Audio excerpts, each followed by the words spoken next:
video I want to show you the Contax I from 1932. The Contax I was Zeiss-Icon's first 35mm camera. In 1926 Leica introduced the Leica A, and the Contax I was the answer to Leight's Leica 35mm camera, which had become very popular in a short time. I want to show you a little bit more of the Contax I. This one is, I think, a Contax of 1933. It has a sonar 2.05 centimeter lens, and you can see here the rangefinder.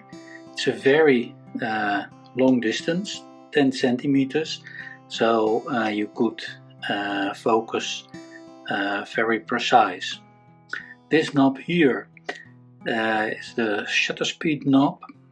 You can change the shutter speed with this knob, and all the shutter speeds can be changed with one knob, from I think half a second to 1,000 of a second. You can take off the back of the camera, of course, if you want to load film. The complete back comes off like this, and then you see here the shutter, the infamous shutter, because it was said that this shutter was very unreliable. The Contax I had superior technical features compared to the original Leica, but the coupled rangefinder and the bayonet mount for interchangeable lenses weren't enough to compete with the popular Leicas. The Contax shutter wasn't reliable, and many were returned for repair. But unreliability wasn't the only problem. Some photographers who worked with the camera called the camera an ergonomic nightmare, due to the fact that the multifunctional wind knob, this one, is located very close to the lens on the front of the camera.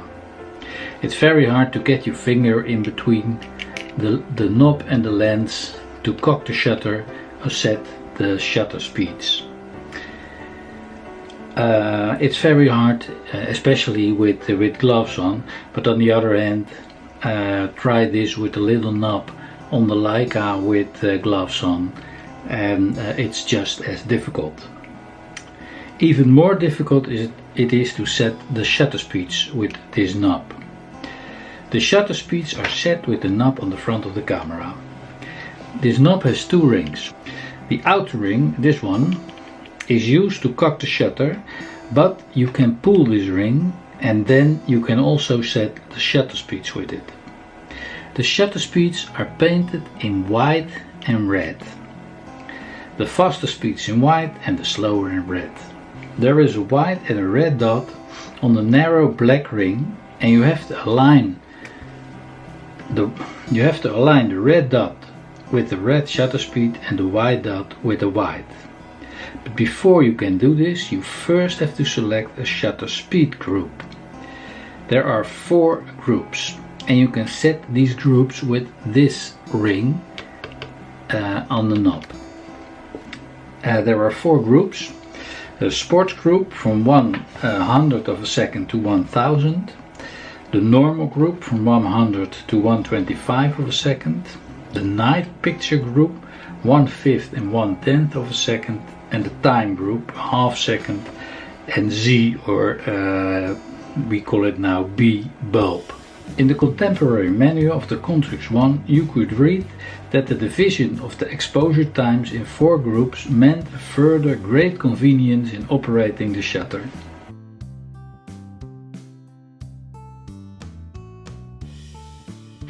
Zeiss understood that this was a complicated camera, and therefore they tried to help buyers with dials with lots of very small numbers, with pointers and 2 different colors. Well, let me show you. The first thing you have to do is to set the shutter speed group, and that you do with this ring.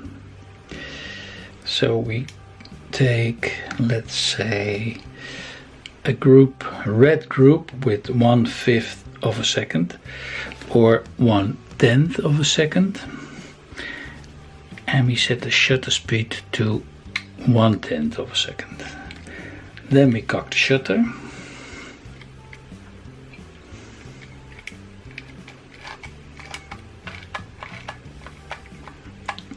We place it in front of the light.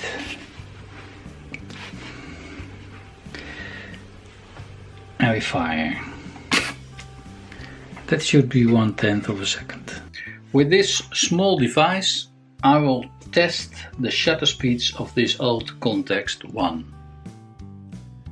As you can see, the shutter speeds of the Contax I are pretty accurate for such an old camera.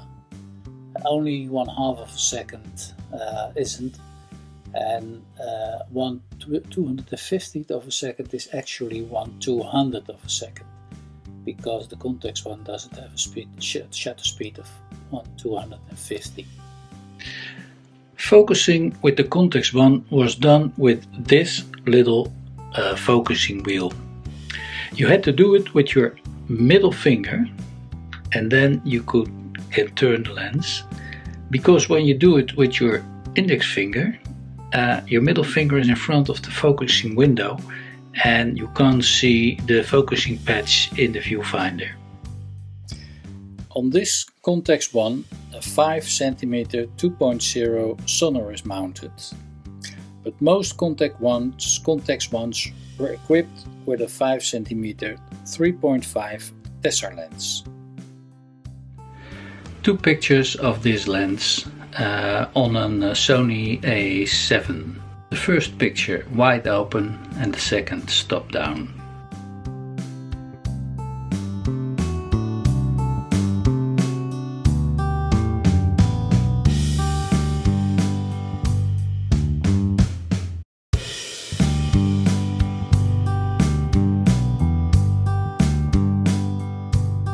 The Contax had been designed at a time when Leica was a simple zone focusing camera, but in 1932 Leitz introduced the Leica II with, just as the Contax, a coupled rangefinder, and not long after that the Leica III with slow shutter speeds as well.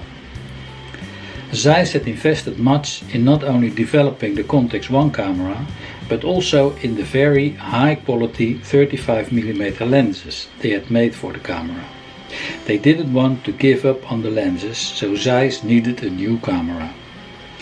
In 1936 this new camera, or better cameras, were introduced, the Contax II and III. The cameras still looked a lot like the Contax I. The basic form wasn't changed. It was a little less boxy, and the complex forward mounted wind knob was now placed on top of the camera.